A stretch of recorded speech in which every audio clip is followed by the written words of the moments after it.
L'ange du Seigneur annonça à Marie.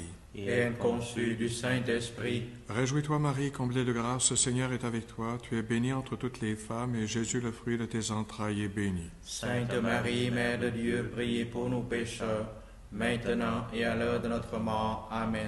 Voici la servante du Seigneur. Qu'il me soit fait selon ta parole. Réjouis-toi Marie, comblée de grâce, le Seigneur est avec toi. Tu es bénie entre toutes les femmes, et Jésus, le fruit de tes entrailles, est béni. Sainte Marie, Mère de Dieu, priez pour nous pécheurs, maintenant et à l'heure de notre mort. Amen. Et le Verbe se fait chair. Et il a habité parmi nous. Réjouis-toi Marie, comblée de grâce, le Seigneur est avec toi. Tu es bénie entre toutes les femmes, et Jésus, le fruit de tes entrailles, est béni. Sainte Marie, Mère de Dieu, priez pour nous pécheurs, maintenant et à l'heure de notre mort. Amen. Prie pour nous, Sainte Mère de Dieu, Afin que nous soyons dignes des promesses de Jésus-Christ. que ta grâce, Seigneur, se répande dans nos cœurs. Par le message de l'ange, tu nous as fait connaître l'incarnation de ton Fils bien-aimé. Conduis-nous par sa passion et par sa croix, avec le secours de la Vierge Marie, jusqu'à la gloire de la résurrection par son nom Jésus, le Christ, notre Seigneur. Amen.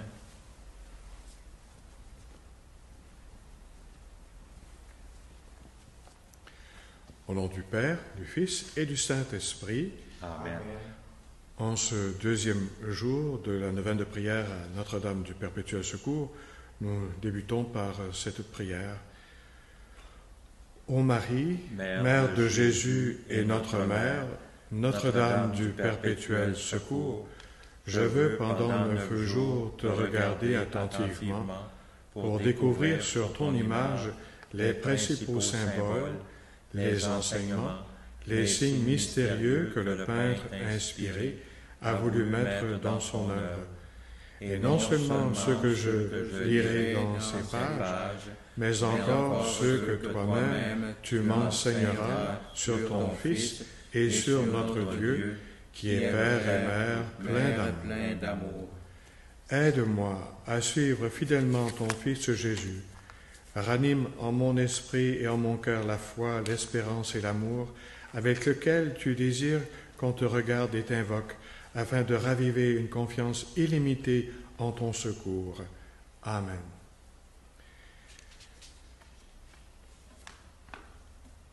Second jour. J'aimerais mettre en valeur le fait que Marie est la mère de Jésus. Marie, parce que tu es la mère de Jésus, tu es mère du Fils de Dieu fait homme. Tu es revêtue d'une tunique rouge, telle une reine mère, et couverte de bleu azur, la couleur du divin. Tu es mère de Dieu, c'est ton titre principal, unique, exclusif.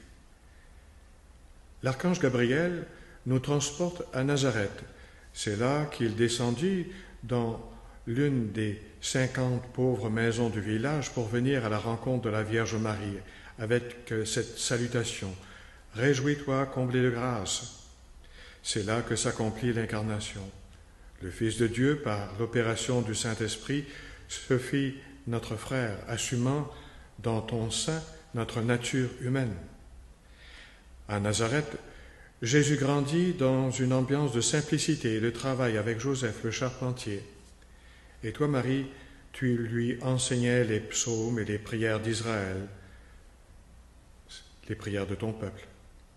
Ainsi, à 12 ans, comme tout jeune capable de lire les Écritures, tel qu'il est représenté sur l'icône, Jésus peut s'entretenir dans le temple avec les docteurs de la loi. C'est à ce moment, alors que tu le cherchais avec Joseph depuis 3 jours, qu'il vous dira « C'est chez mon Père que je dois être ». Marie, mère de Jésus et servante du Seigneur, enseigne-moi à aimer nos familles, à les garder dans la joie et la bonne entente. Notre-Dame du Perpétuel Secours, aide-nous à construire une société fraternelle juste et respectueuse de chaque personne où il y a du travail et du pain pour tous. Oui, j'aimerais aujourd'hui mettre en valeur la présence de Marie. Parce que dans le mystère de l'incarnation, d'un côté, il y a, nous l'avons vu hier, Jésus qui dit oui à la volonté de son Père et qui accepte de devenir un homme. Mais pour être un homme, ça prend aussi une maman. Et c'est Marie qui va jouer ce rôle. J'aimerais mettre en valeur le rôle de Marie dans ce mystère de l'incarnation que nous retrouvons dans l'icône. Marie tient l'enfant dans ses bras, c'est son enfant. Dans l'évangile de Luc, au chapitre 1er, les versets 26 et suivants, on a cette belle rencontre de l'archange Gabriel avec Marie. Même archange qu'on retrouve ici dans l'icône, qui vient cette fois annoncer un message à Jésus.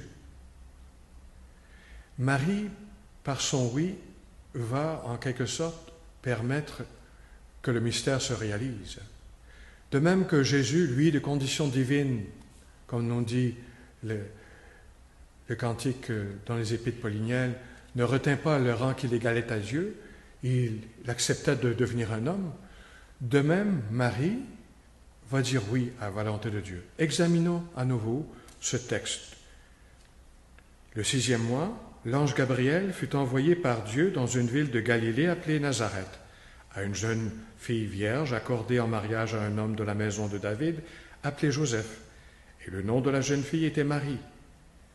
L'ange entra chez elle et dit « Je te salue, comblée de grâce, le Seigneur est avec toi. » À cette parole, elle fut toute bouleversée, elle se demandait ce que pouvait signifier cette salutation. L'ange lui dit alors « Sois sans crainte, Marie, car tu as trouvé grâce auprès de Dieu. Voici que tu vas concevoir et enfanter un fils, tu lui donneras le nom de Jésus, il sera grand, il sera appelé Fils du Très-Haut, le Seigneur Dieu lui donnera le trône de David son père.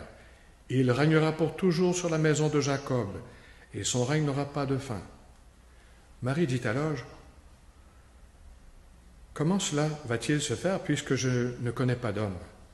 L'ange lui répondit « L'Esprit Saint viendra sur toi, et la puissance du Très-Haut te prendra sous son ombre. C'est pourquoi celui qui va naître sera saint, il sera appelé Fils de Dieu. Or voici que, dans sa vieillesse, Élisabeth, ta parente, a conçu elle aussi un fils, et en est à son 6e mois, alors qu'on l'appelait la femme stérile, car rien n'est impossible à Dieu. Marie dit alors, « Voici la servante du Seigneur, que tout m'advienne selon ta parole. » Alors l'ange la quitta. Voilà le récit du oui de Marie. Son oui donné, l'Esprit Saint réalise en elle la présence de Jésus. Et ce n'est pas perdu dans les nuages, c'est très concret. Vous avez sûrement eu l'occasion dans votre vie de rencontrer des mamans portant un enfant. C'est bien réel. C'est pas virtuel. Quand une femme porte un enfant et que son ventre est très gros, c'est pesant pour le corps de la femme. Et quand vient le temps de l'accouchement, eh bien, il y a parfois non seulement des douleurs, mais des complications. Et médecins, infirmiers, infirmières, personnel médical voient sauver et la vie de la maman et la vie de l'enfant. Et ce n'est pas nécessairement facile encore de nos jours. C'est très concret, un enfant dans le ventre de sa mère. Nous vivons dans un monde qui pourrait nous porter à nous faire vivre dans l'imaginaire ou dans le virtuel, nous détacher de la réalité, peut-être par peur de la souffrance, et physique et autres. Dans le cas de Marie, elle a bien porté l'enfant. Et alors même dans les moments difficiles de la vie de l'Église, quand on se questionnait sur l'identité de Jésus, on s'est tourné vers Marie et d'une manière simple, on s'est dit, ce Jésus, il est bien sorti du ventre de Marie. N'est-ce pas là la définition d'un être humain? C'est très important. Parce qu'il y a eu des difficultés dans l'Église, et il pourrait s'en trouver encore aujourd'hui, des gens qui pourraient imaginer que Jésus n'a pas vraiment existé, ou il n'a pas vraiment été un homme. C'est un mi-dieu, c'est un Dieu, puis avec les phénomènes virtuels d'aujourd'hui, on pourrait penser que, on a pu s'imaginer son existence. Marie nous rappelle qu'il a bien été son fils, elle l'a porté 9 mois. Puis la difficulté de la naissance dans une grotte, Joseph en a su quelque chose. Mais c'est pas pour rien, c'est pour donner à Jésus son identité d'être humain. Il est un homme. Parce que Marie est la mère de cet homme Jésus, et que Jésus c'est aussi le Fils de Dieu, non seulement Marie, elle est la mère de Jésus, elle lui a donné la vie, mais c'est aussi parce que Jésus est Dieu, elle est la mère de Dieu. Cela doit faire grande jalousie parmi les puissances célestes. Une simple femme donner naissance au Fils de Dieu. Comment cela se fait-il? C'est pas tellement loin de nous. Jésus dira dans sa vie publique à Marie qui lui rend visite, des gens disent « Ah, ta mère est là !» La réaction de Jésus, ça va être de dire « Ma mère, mes frères, c'est ceux qui écoutent la parole de Dieu et la mettent en pratique. » Marie, elle est la mère de Jésus d'abord par son oui à la parole de Dieu. Notre âme peut, d'une certaine manière, enfanter Dieu dans notre âme et ce que nous aimons par cette même adhésion à la parole de Dieu. L'incarnation, c'est un mystère de foi. C'est Dieu qui prend l'initiative de venir parmi nous. C'est le même mouvement que nous avons à faire pour être à l'écoute de Dieu qui nous parle dans notre chair, comme il veut le faire maintenant, par l'Eucharistie. D'une certaine manière, il va descendre sur l'autel. Il va se donner à manger pour qu'on soit plus certain qu'il vit dans notre chair.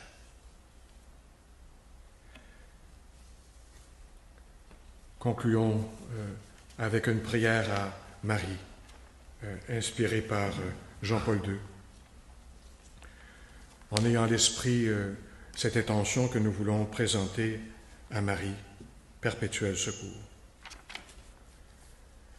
Donne-nous la joie de nous engager en ce temps de pandémie dans une solidarité plus consciente et active avec les plus pauvres, en annonçant de manière nouvelle et efficace l'Évangile de ton Fils, fondement et sommet de toute convivialité humaine, qui aspire à une paix vraie, juste et durable. Comme l'enfant Jésus que nous contemplons sur cette vénérable icône, nous voulons, nous aussi, serrer fortement ta main droite. Tu ne manques ni de pouvoir ni de bonté pour nous secourir en n'importe quelle difficulté et en toute situation. L'heure actuelle est ton heure. Viens donc à notre aide et sois pour nous tous refuge et espérance. Amen. Oui, un signe grandiose de notre espérance nous est donné en Marie, la Vierge du perpétuel secours, Sainte Mère du Rédempteur. Viens au secours de ton peuple qui désire se relever. Réjouis-toi, Marie, comblée de grâce, le Seigneur est avec toi. Tu es bénie entre toutes les femmes, et Jésus, le fruit de tes entrailles, est béni. Sainte Marie, Mère de Dieu, priez pour nous pécheurs, maintenant et à l'heure de notre mort. Amen. Réjouis-toi, Marie, comblée de grâce, le Seigneur est avec toi. Tu es bénie entre toutes les femmes, et Jésus, le fruit de tes entrailles, est béni. Sainte Marie, Mère de Dieu, priez pour nous pécheurs, maintenant et à l'heure de notre mort. Amen. Réjouis-toi, Marie, comblée de grâce, le Seigneur est avec toi. Tu es bénie entre toutes les femmes, et Jésus, le fruit de tes entrailles, est béni. Sainte Marie, Mère de Dieu, priez pour nous pécheurs, maintenant et à l'heure de notre mort. Amen.